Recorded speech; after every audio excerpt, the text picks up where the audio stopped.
Destaque Rural Notícias.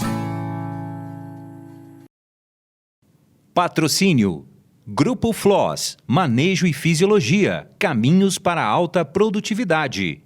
E BASF, We Create Chemistry.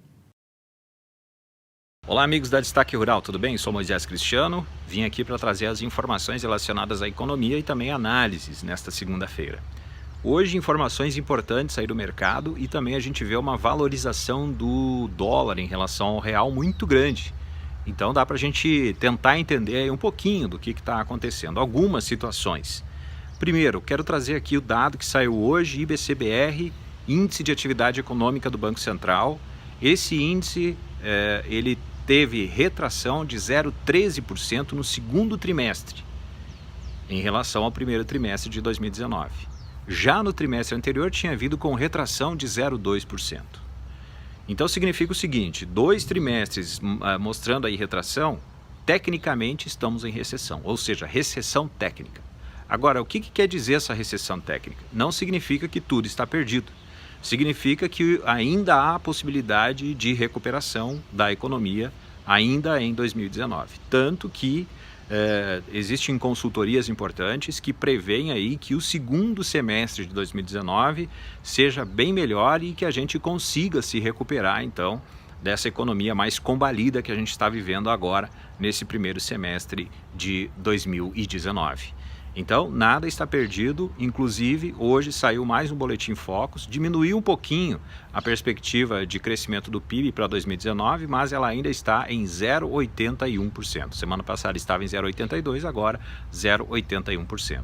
Nós também vemos aí que existe cortes na taxa básica de juros, existe a possibilidade de mais cortes ainda, porque o mercado prevê que feche 5% em 2019, não mais 5,25%, ou seja, mais cortes. Isso vai estimular o consumo, vai estimular o investimento e isso certamente vai ser bom para a economia, para fazer a economia voltar a esses patamares que estão sendo esperados. Claro que é um patamar abaixo do que estava sendo esperado no início do ano, mas nós temos esse patamar acima, né? 0,81% acima do que a gente está vendo, pelo menos neste primeiro semestre. Então significa o seguinte, a economia brasileira sim pode se recuperar.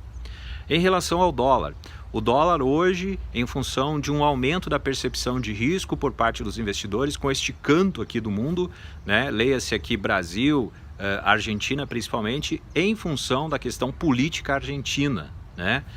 No final de semana, nas prévias aí das eleições na Argentina, que vai acontecer lá no mês de outubro, Maurício Macri não foi bem. Analistas dizem que ele vai perder a eleição, talvez a Cristina Kirchner como vice-presidente vá voltar aí. Significam o quê? Ideias bem diferentes das ideias liberais que o Maurício Macri hoje está colocando na Argentina. E isso vai contra também a esse alinhamento que o Maurício Macri tem com Jair Bolsonaro e também com o Brasil. Isso tudo aumentou a percepção de risco dos investidores, o dólar subiu bastante e também caiu a Bolsa de Valores. A pergunta é, até quando que isso vai acontecer? O que a gente pode esperar do dólar? Olha, não só essa questão, mas a questão também da guerra comercial entre Estados Unidos e China está impactando a valorização do câmbio. Então a gente tem que ficar de olho nessas duas questões, a questão da política na Argentina e também a questão da guerra comercial entre Estados Unidos e China. Só para você ter uma ideia, o mercado está esperando que o dólar feche em 2019 R$ 3,75 no final do ano. Então essa é a expectativa, né? Ficar entre R$ 3,75 e R$ 3,80. Mas aí como a gente tem esses assuntos, essas questões pontuais, eleva aí então a valorização da moeda norte-americana. Então é isso, esperamos, né, que se recupere a economia, que o dólar volte a patamares melhores aí, tanto para quem importa, né, para melhorar esse custo, quanto também para quem exporta, para melhorar aí o que se pode ter de retorno com a produção. Eram essas as informações que eu tinha no meu comentário para hoje, para os amigos aí do Destaque Rural Notícias. Destaque Rural Notícias. Patrocínio: Grupo Floss, Manejo e Fisiologia, caminhos para alta produtividade. E BASF, We Create Chemistry.